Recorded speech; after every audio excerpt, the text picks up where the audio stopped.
இந்த காலை தியான பாடத்துக்கு தேவனுடைய பிள்ளைகள் எல்லாரையும் ஆண்டவராகிய இயேசு கிறிஸ்துவின் நாமத்தில் அன்புடன் வரவேற்கிறேன்.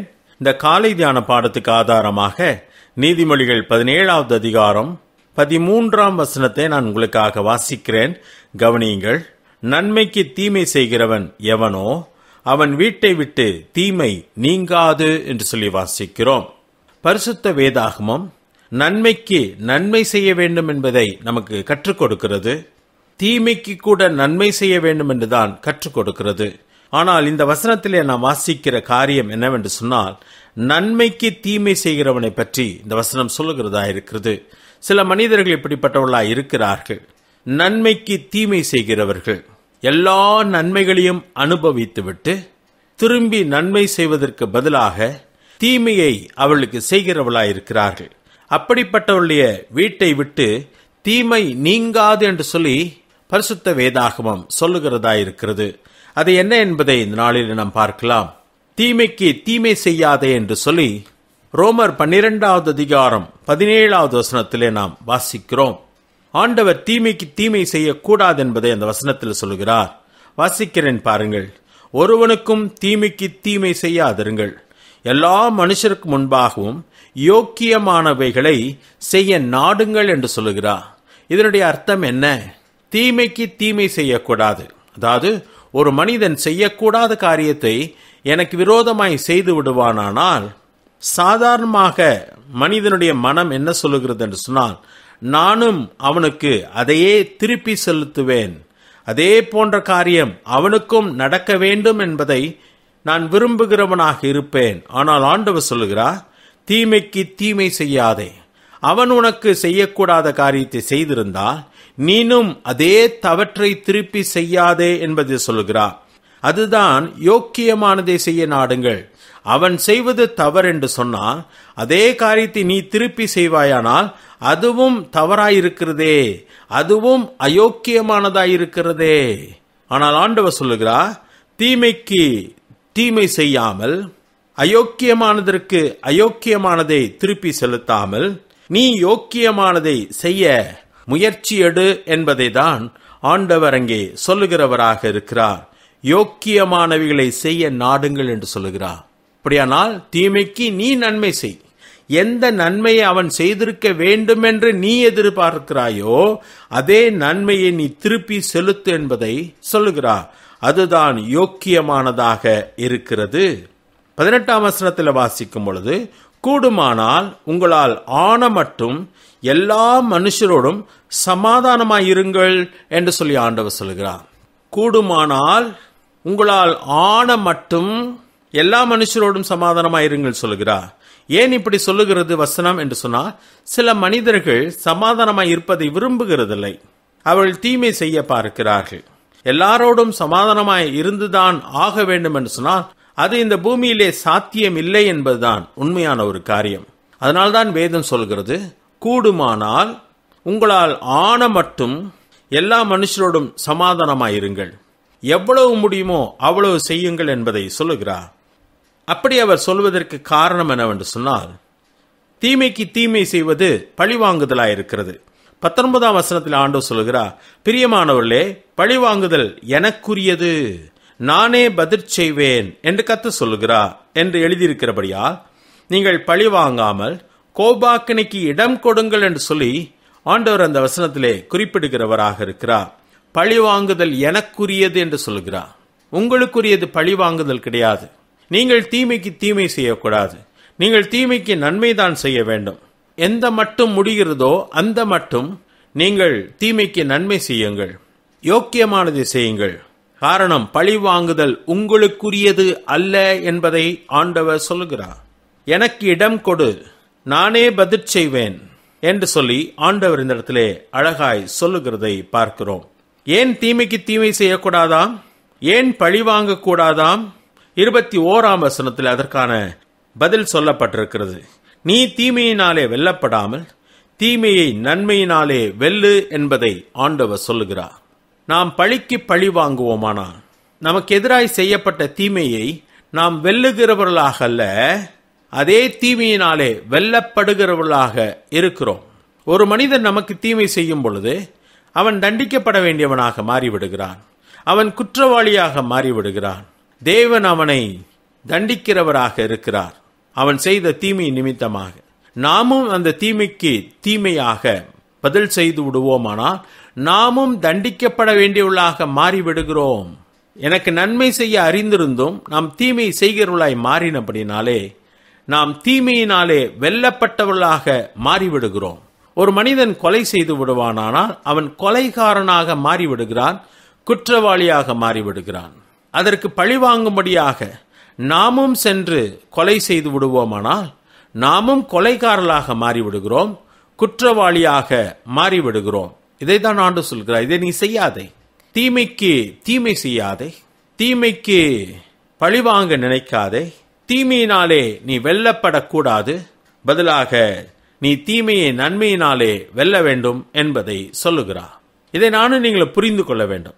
மிக முக்கியமான ஒரு காரியம் என்னுடைய வாழ்க்கையிலே. அவன் அப்படி செய்தபடினால நானும் அப்படியே தான் செய்வேன் என்று சொன்னால் அவன் செய்தது தவறு, அவன் செய்தது குற்றம். அதே குற்றத்தை நாம் செய்ய போகிறோமா? அதே தவற்றை நாம் செய்ய போகிறோமா? அப்படியானால் அவனுக்கு என்ன தண்டனை கிடைக்கப் போகிறதோ அதே தண்டனை தான் நமக்கும் கிடைக்கப் போகிறது என்பது உண்மையான ஒரு காரியம். நாம் தீமையினாலே வெல்லப்பட்டு விட்டோம் என்பதுதான் அதனுடைய அர்த்தமாக இருக்கிறது. ஆண்டவர் சொல்லுகிறார், நீ தீமையினாலே வெல்லப்படக்கூடாது, தீமையின் நன்மையினாலே வெல்லு, எனக்கு இடம் கொடு, நான் கோபாக்கினை அவன் மேலே வர வைப்பேன், நான் அவனை பழி வாங்குவேன் என்பதை சொல்லுகிறார். வேதம் தெளிவாய் சொல்லுகிறது.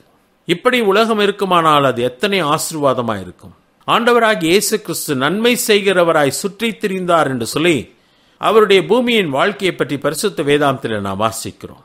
அவர் எத்தனையோ பேருக்கு சுகத்தை கொடுத்தார், பார்வையில்லாதவனுக்கு பார்வை கொடுத்தார், குஷ்டரோகியை சுத்தப்படுத்தினார், மரித்து போனவனை உயிரோடு கூட எழுப்பினார், வியாதியஸ்தரை சுகப்படுத்தினார்.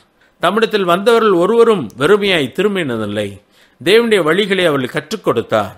ஆனால் இஸ்ரவேல் ஜனம், அவரிலே களி கூர்ந்த ஜனம், அவரை சிலுவையில் அறைந்து கொலை செய்தது, அவரை குற்றவாளியாக மாற்றினது, அவருக்கு விரோதமாய் பொய் சாட்சி சொல்லிற்று, அவரை சிலுவையில் அறையும் என்று சொல்லி சத்தமிட்டது.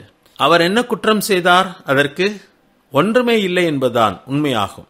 பொய் சாட்சிகள் ஒன்றும் ஒவ்வவில்லை என்று சொல்லி வேதத்தில் வாசிக்கிறோம். அவரை விசாரித்த பிலாத்து கூட இந்த நீதிமானிடத்தில் நான் ஒரு குற்றத்தையும் காணேன் என்றும் தீர்ப்பு சொல்லுகிறார். அப்படி இருந்தும் அவரை சிலுவையில் அறையும்படியாக ஒப்பு கொடுத்தார் என்று சொல்லி வாசிக்கிறோம். அவர்கள் நன்மைக்கு தீமை செய்தார்கள். ஆனால் ஆண்டவர் சிலுவையிலே அறையப்படும் பொழுது கூட தீமைக்கு தீமை செய்யாமல் தீமைக்கு நன்மை செய்கிறவராயிருந்தார். பிதாவே அவர்களுக்கு மன்னியும், தாங்கள் செய்கிறது என்னதென்று அறியாமல் இருக்கிறார்கள் சொல்லி பாவ மன்னிப்பை அனைவருக்கும் வழங்கினார். அப்படியானால் தீமைக்கு தீமை செய்யவில்லை, பதிலாக தீமைக்கு நன்மை செய்தார். அதனுடைய விளைவு என்ன? அடுத்த 40 வருடங்கள் ஆண்டவர் இஸ்ரவேலுக்கு மனம் திரும்பும்படியாக வாய்ப்பு கொடுத்தார். ஆனால் எல்லா ஜனங்களும் மனம் திரும்பவில்லை. அவர்கள் மேலே ஆக்கினை தீர்ப்பு வந்தது. AD 70 தேசமானது தீக்கிரையாக்கப்பட்டது. வாலிபர்களும் கன்னிகைகளும் சிலுவையில் அறைந்து கொலை செய்யப்பட்டார்கள். ஏராளமான பேர் மடிந்து போனார்கள். இது தேவன் அவள் மேலே கொண்டு வந்த கோபாக்கினையாயிருக்கிறது. சவுல் ராஜாவை பற்றி வேதாந்தத்தில் வாசிக்கும் பொழுது தாவீது சவுலுக்கு நன்மை செய்தான். அவன் அசுத்த ஆவியினாலே தொந்தரவு செய்யப்பட்ட பொழுது கிண்ணறங்களை வாசித்து அவனுக்கு சுகத்தை கொண்டு வந்தான். ஆனால் 2 முறை அவன் மேலே ஈட்டியை எய்து அவனை கொலை செய்ய பார்த்தான். கோலியாத்தை வென்று தேசத்துக்கு பெரிய வெற்றியை கொண்டு வந்தான். ஆனாலும் கூட அவனை கொலை செய்யும்படியாக அவனை வேட்டையாடினான் என்பதை வேதாந்தத்தில் வாசிக்கிறோம். இந்த சவுலுக்கு தாவீது எந்த தீமையும் செய்யவில்லை. ஒரு நாள் வந்த பொழுது தேவன் அவன் செய்த தீமைக்கு தீமையை வருவித்தார். சவுலின் குடும்பத்தை பழி வாங்கினார். ஆனால் தாவீதின் குடும்பமோ தலை தொங்கியது. தேவன் அவனை ராஜாவாக மாற்றினார். இதுதான் உண்மையான ஒரு காரியம். தீமைக்கு தீமை செய்ய வேண்டாம், நன்மைக்கு தீமை செய்வோமானால் இன்னும் பெரிய தண்டனை நமக்கு காத்திருக்கிறது என்பதுதான் உண்மையாகும். நன்றி உள்ளவர்களாக இருக்க வேண்டும்.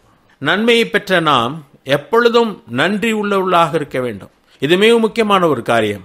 அவர் செய்த சகல உபகாரங்களையும் மறவாதே என்று சொல்லி தேவனுடைய வசனம் நமக்கு கற்றுக் கொடுக்கிறது.